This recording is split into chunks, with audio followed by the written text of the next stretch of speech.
Hello friends, मेरा नाम है Vivek Singh and I welcome you all on bankers Adda official YouTube channel. तो चलिए फ्रेंड्स, आज के सेशन की स्टार्टिंग एक बहुत ही बेहतरीन कोट के साथ करते हैं। If you think positive the positive things will happen. अगर आप अपना जो अप्रोच है, अपना जो एटीट्यूड है पॉजिटिव रखेंगे तो फ्रेंड्स आपके साथ जो है पॉजिटिव चीज़ें घटित होते हुए, पॉजिटिव चीज़ें आपके साथ होते हुए आपको देखने को मिलेंगी। तो चलिए फ्रेंड्स, इसी कोट के साथ आज का सेशन हम लोग स्टार्ट करते हैं। आज के सेशन में फ्रेंड्स हम लोग डिस्कशन करेंगे, आज ही रिजर्व बैंक ऑफ इंडिया ने अपनी मॉनेटरी पॉलिसी, मौद्रिक नीति की अगर मैं बात करूं तो मॉनेटरी पॉलिसी की समीक्षा की है। आज के दिन जो है मॉर्निंग में अगर आप देखा होगा आपने तो 10 AM पर जो है मॉनेटरी पॉलिसी की समीक्षा, मॉनेटरी पॉलिसी का रिव्यू आरबीआई ने किया है। तो आज के इस सेशन में हम लोग जानेंगे फ्रेंड्स कि मॉनेटरी पॉलिसी बेसिकली जो है, मॉनेटरी पॉलिसी में आरबीआई ने इस बार क्या चेंजेस कुछ किए हैं कि नहीं किए हैं, और आरबीआई मॉनेटरी पॉलिसी को लेकर, देश की इकोनॉमी को लेकर उसका क्या प्रोजेक्शंस हैं, या मॉनेटरी पॉलिसी में रेट्स को बढ़ने या घटने से क्या इंपैक्ट पड़ता है, उन पर हम लोग कुछ जो है एनालिसिस जो है करेंगे। तो फ्रेंड्स, अगर मैं थोड़ा सा इन ब्रीफ, इन शॉर्ट अगर आपको बताऊं, मॉनेटरी पॉलिसी बेसिकली होती क्या है? To control the inflation and to maintain the value of money within the economy, RBI introduces monetary policy.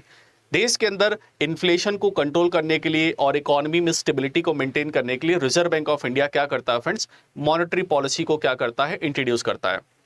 तो मॉनेटरी पॉलिसी का ऑब्जेक्टिव क्या होता है कि हम इकोनॉमी में स्टेबिलिटी को मेंटेन कर सकें। क्योंकि फ्रेंड्स, अगर इन्फ्लेशन एक लिमिट से बहुत ज़्यादा है तो that is not good for the economy prospective, और अगर इन्फ्लेशन जो है, देश के अंदर महंगाई जो है, मुद्रास्फीति जो है, अगर एक लिमिट से बहुत ज़्यादा कम है तो वो भी प्रॉब्लमेटिक होता है, क्या है, इकोनॉमिक प्रोस्पेक्टिव से। तो आज के इस सेशन में हम जानेंगे कि मॉनेटरी पॉलिसी में जो डिफरेंट रेट्स हैं उन पे आरबीआई ने क्या जो है कहा, या फिर क्या चेंजेस किए उसमें, या चेंज किए है कि नहीं किया है, उस पर हम लोग बात करेंगे। तो फ्रेंड्स, अगर हम इकोनॉमिक सिनेरियो की बात करें तो रिजर्व बैंक ऑफ इंडिया ने मॉनेटरी पॉलिसी में जो एकोमोडेटिव स्टैंस है, एकोमोडेटिव स्टैंस की अगर हम बात करें, जो आरबीआई का अभी तक चला आ रहा था, उस एकोमोडेटिव स्टैंस को यहाँ पर विड्रॉ करने की यहाँ पर बात आपको करते हुए आपको देखने को मिलेगा। Is a strategy use by the, देखिए एकोमोडेटिव स्टैंस का मतलब क्या होता है कि जब रिजर्व बैंक ऑफ इंडिया ये चाहता है कि इकोनॉमी को बूस्टअप करने के लिए, मार्केट में लिक्विडिटी ऑफ मनी को डालने के लिए, जब आरबीआई इंटरेस्ट रेट्स को कम करने की पॉलिसी रखता है कि आरबीआई लगातार इंटरेस्ट रेट्स अगर कम करने का काम करे तो उसको हम एकोमोडेटिव स्टैंस कहते हैं आरबीआई का। तो फ्रेंड्स, कोविड के बाद हमारी इकोनॉमी में हमें बहुत ज़्यादा फंडिंग की रिक्वायरमेंट थी, तो आरबीआई ने मनी को इन्फ्यूज़ करने के लिए, लिक्विडिटी ऑफ मनी को इन्फ्यूज़ करने के लिए, इकोनॉमी में पैसा पंप करने के लिए रिजर्व बैंक ऑफ इंडिया ने क्या किया? एकोमोडेटिव स्टैंस का यूज़ किया था। लेकिन पिछले कई समय से अगर देखा जाए तो रिजर्व बैंक ऑफ इंडिया इस एकोमोडेटिव स्टैंस को विड्रॉ कर चुका है, क्योंकि इन्फ्लेशन थोड़ा थोड़ा इंडिकेट कर रही है ग्लोबल सिनेरियो में बहुत अच्छी चीज़ें नहीं चल रही हैं। कई सारी ग्लोबल इकोनॉमीज़ की अगर मैं बात करूं तो ग्लोबल इकोनॉमीज़ अपने इन्फ्लेशन के टारगेट को नहीं पूरा कर पा रहे हैं, है ना। और इंडिया के अंदर भी थोड़ा सा अनइवन मानसून की अगर मैं बात करूं तो ये सब कुछ कंसर्न है जिनकी वजह से आने वाले टाइम में इन्फ्लेशन जो है आपको बढ़ी हुई देखने को मिल सकती है। और इसी चीज़ को ध्यान में रखते हुए रिजर्व बैंक ऑफ इंडिया ने अपना एकोमोडेटिव जो स्टैंस है उसको विड्रॉ किया है। अब आरबीआई थोड़ा सा अलर्ट पर रहेगा। हालांकि आरबीआई ने इस बार की मॉनेटरी पॉलिसी में रेट्स में कोई भी चेंजेस नहीं किए, लेकिन आने वाले समय में इन फ्यूचर अगर हम इन्फ्लेशन को, जो हमारा टारगेट है उसके हिसाब से अगर उसको कंटेन नहीं कर पाते हैं तो आपको मॉनेटरी पॉलिसी रेट्स में चेंजेस होते हुए भी देखने को मिल सकते हैं, और रेट्स जो है बढ़ते हुए भी आपको देखने को मिल सकते हैं। ठीक है, तो चलिए इसमें बात करते हैं। देखिए फ्रेंड्स, मॉनेटरी पॉलिसी में अगर मैं आपको बताऊं तो मॉनेटरी पॉलिसी में ये हमारे पास जो है क्वांटिटेटिव टूल्स आपको देखने को मिलते हैं, जिसमें मैं पॉलिसी रेट्स की बात करूं तो यहां पर अगर हम देखें,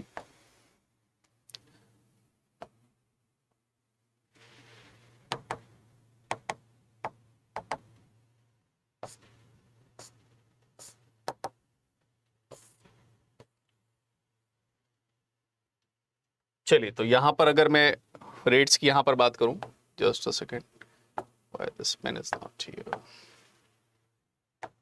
चलिए मैं आपको दूसरे पेज पर मेंशन कर देता हूं। ठीक है, चलिए तो मॉनेटरी पॉलिसी में देखिए फ्रेंड्स, हमारे पास बहुत सारे डिफरेंट रेट्स आपको देखने को मिल जाएंगे। हमारे पास जैसे अगर मॉनेटरी पॉलिसी में पॉलिसी रेट्स की अगर मैं बात करूं तो हमें देखने को मिल जाता है रेपो रेट, है ना। इसमें आपको देखने को मिलेगा रेपो रेट। स्टार्टिंग कर लेते हैं बैंक रेट से।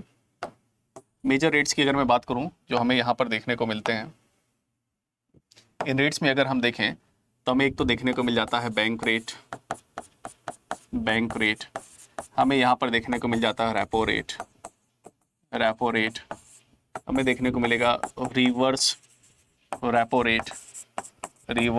रेट, हमें देखने को मिलता है SDF rate, standing deposit facility rate, SDF rate, और हमें देखने को मिलता है इसके अलावा MSF रेट, है ना। तो ये रेट्स हमें देखने को मिलते हैं, इनको हम पॉलिसी रेट्स कहते हैं।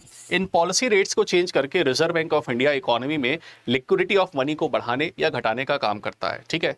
तो अगर फ्रेंड्स ये सारे रेट्स को आरबीआई बढ़ाता है, अगर इन रेट्स को इंक्रीज करता है, तो इससे क्या होता है, मार्केट में लोन का इंटरेस्ट रेट जो है क्या होता है, बढ़ जाता है। और उसकी वजह से इकोनॉमी में इन्फ्लेशन को कंटेन करने के लिए, इकोनॉमी में क्या होता है फ्रेंड्स, इन्फ्लेशन को कंटेन करने के लिए महंगाई की दर को कम करने में क्या होती है, मदद मिलती है। और अगर रिवर्स स्टेटमेंट भी ट्रू है, अगर हम क्या करते हैं, इसको रिड्यूस करते हैं, तो मार्केट में जो इंटरेस्ट है, लोन का इंटरेस्ट रेट है, अगर हम इन रेट्स को कम कर देते हैं तो मार्केट में जो लोन के इंटरेस्ट रेट हैं वो कम हो जाते हैं, और उससे इकोनॉमी में मनी सप्लाई बढ़ जाती है और इन्फ्लेशन को हम बढ़ाते हैं, मतलब इकोनॉमी को बूस्टअप करने के लिए काम करते हैं। लेकिन जैसा अभी हम चाह रहे हैं इकोनॉमी में, वैसा ही लगभग सब कुछ चल रहा है, हम थोड़ा सा वॉच कंडीशन में रखना चाहते हैं। तो इसलिए आरबीआई ने इस बार मॉनेटरी पॉलिसी में जो रेट्स हैं, इन रेट्स में कोई भी चेंजेस नहीं किए हैं, ठीक है। इन रेट्स में आपको कोई भी चेंजेस आपको नहीं देखने को मिलेंगे। तो policy rates, repo rate, SDF rate, या फिर आपका जो है MSF rate, bank rate, fixed reverse repo rate, ये सभी के सभी आपको रेट जो पहले चले आ रहे थे वो आपको एज इट इज देखने को मिलेंगे। रिव्यू जो होता है फ्रेंड्स हर 2 महीने पर होता है, इसीलिए हम इसको by monthly review monetary policy बोलते हैं। हर 2 महीने पर रिव्यू होता है, तो सारे रेट्स आरबीआई ने एज इट इज सेम रखे हैं, किसी भी रेट में कोई भी चेंजेस यहाँ पर आपको बिल्कुल भी नहीं देखने को मिलेंगे। So there is no changes within the rates में कोई भी चेंज नहीं किया है फिलहाल आरबीआई ने। तो आज की मॉनेटरी पॉलिसी की सबसे बड़ी, सबसे मेजर हाईलाइट क्या है कि रिजर्व बैंक ऑफ इंडिया ने रेट्स में कोई भी चेंज नहीं किया है। जो हमारे रेपो रेट्स वगैरह थे, ये जो हमारे बाकी पॉलिसी रेट्स हैं, उन सभी रेट्स को क्या रखा है, सेम रखा है। तो सेम रखा है, इसको हमें ध्यान रखना है, ये एक इंपॉर्टेंट यहाँ पर एस्पेक्ट हमें देखने को मिलता है ना। तो ये आपको ध्यान रखने का है, वही बात यहाँ पर मेंशन की गई है कि मॉनेटरी पॉलिसी में रेट्स चेंज किया है। और जैसा मैंने आपको स्टार्टिंग बताया कि monetary policy committee also decide to remain the focus on the withdrawal of accommodation. मैंने आपको बताया आरबीआई ने विड्रॉल ऑफ एकोमोडेशन, जो हमने एकोमोडेशन जो स्टैंस था हमारा, उसको हमने विड्रॉ कर लिया है। और आरबीआई थोड़ा सा कॉशियस है, वॉच कर रहा है कि आने वाले समय में चूंकि इन्फ्लेशन जो है थोड़ी सी बढ़ सकती है और ग्लोबल सिनेरियो भी इस तरीके के हैं, सो दैट उस चीज को ध्यान में रखते हुए आरबीआई आने वाले समय में इंटरेस्ट रेट्स को थोड़ा सा बढ़ा भी सकता है ना। तो withdrawal of the accommodation to ensure that the inflation progressively aligns to the target while supporting the growth। तो आरबीआई चाहता है कि हम ग्रोथ को भी मेंटेन कर सकें और साथ ही साथ जो हमारा इन्फ्लेशन का टारगेट है उसको भी हम अच्छे से क्या कर सकें, अलाइन कर सकें। अब सवाल उठता है कि हमारा जो है या रिजर्व बैंक ऑफ इंडिया का इन्फ्लेशन का आखिरकार टारगेट आपको क्या देखने को मिलता है। तो देखिए friends, what target that we are having, हमें क्या टारगेट देखने को मिल रहा है। देखिए रिजर्व बैंक ऑफ इंडिया चाहता है हमारे देश में कि हमारे देश में इन्फ्लेशन रेट जो है, जो इन्फ्लेशन रेट है, जो महंगाई की दर है या मुद्रास्फीति की दर है, जो इन्फ्लेशन रेट है वो 4% के आसपास रहे।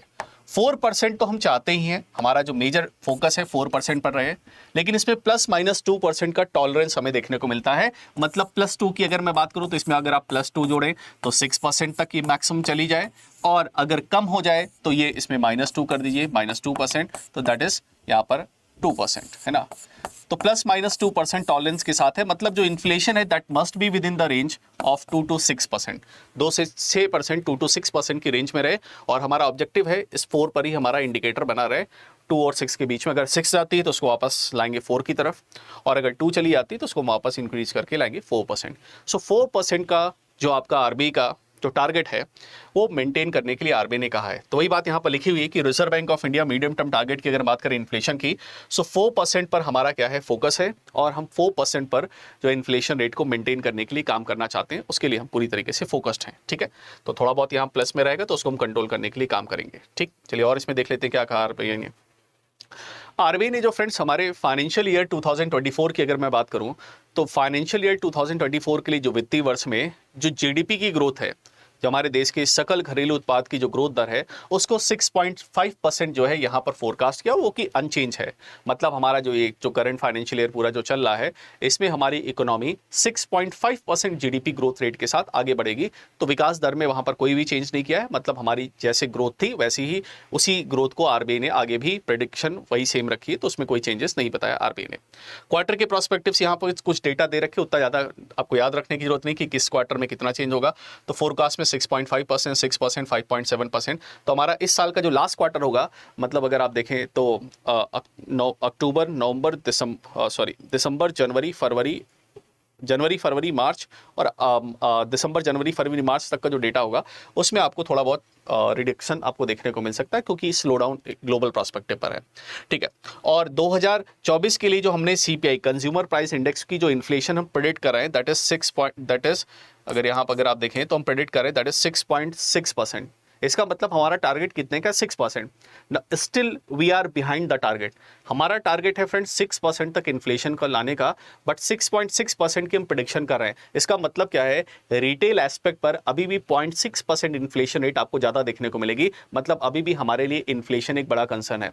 आरबीआई ने इस अपनी रिपोर्ट में इस बार की मॉनेटरी पॉलिसी में ये भी बताया कि पिछले 2 महीने के अंदर जो सितंबर मंथ के अंदर अगर आप देखेंगे तो हम लोगों ने वेजिटेबल्स के प्राइसेस में काफ़ी ज़्यादा फूड इन्फ्लेशन या मार्केट में जो वेजिटेबल्स में हमने काफ़ी इन्फ्लेशन एक्सपीरियंस किया। आप सभी लोगों ने महंगे टमाटर जो है ज़रूर देखे होंगे, मार्केट में महंगी सब्जियां देखी होंगी, तो उसका भी इम्पैक्ट इस बार देखने को मिला है ना।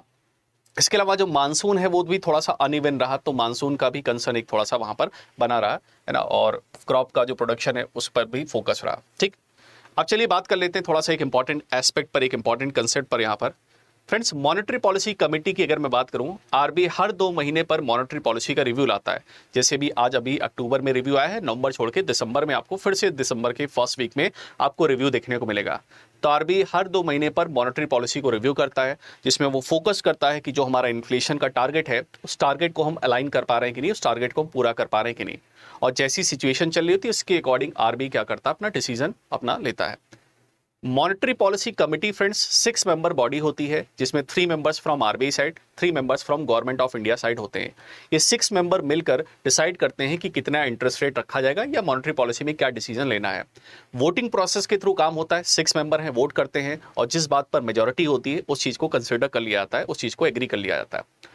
अगर इन केस टाई का केस हो जाए, है ना, कि 3 बंदे एक तरफ 3 बंदे एक तरफ टाई हो जाए, तो जो फाइनल कास्टिंग वोट होता है, जो निर्णायक मत होता है, वो आरबीआई के गवर्नर साहब का होता है, और वो जिस रेट को कहेंगे उसी रेट को कंटिन्यू किया जाएगा।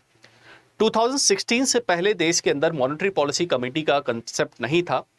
2016 में on the recommendation of Urjit Patel committee, जो करंट टाइम में, जो इससे पहले मिस्टर शक्तिकांत दास जी से पहले वो आरबीआई के गवर्नर भी थे, तो मिस्टर उर्जित पटेल कमेटी के रिकमेंडेशन पर ये मॉनेटरी पॉलिसी कमेटी जो है उसका कंसेप्ट स्टार्ट किया गया सितंबर 2016 से, और तब से आज तक मॉनेटरी पॉलिसी कमेटी के अकॉर्डिंग जो है सारा प्रोसेस हम एग्जीक्यूट करते हैं। उम्मीद करता हूँ ये सारी चीज़ें आपको समझ में आई होंगी।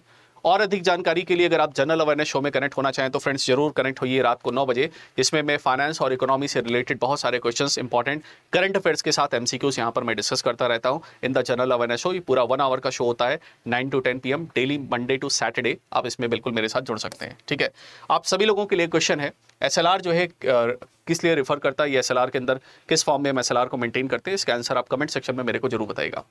उम्मीद करता हूं सेशन आपको अच्छा लगा होगा, और ऐसी और अधिक जो है वीडियोस के लिए bankers Adda official YouTube channel से जुड़े रहिए, और अगर आप चैनल पर नए हैं तो चैनल को सब्सक्राइब कर लीजिएगा और वीडियो को लाइक और शेयर भी करिएगा। Thank you very much.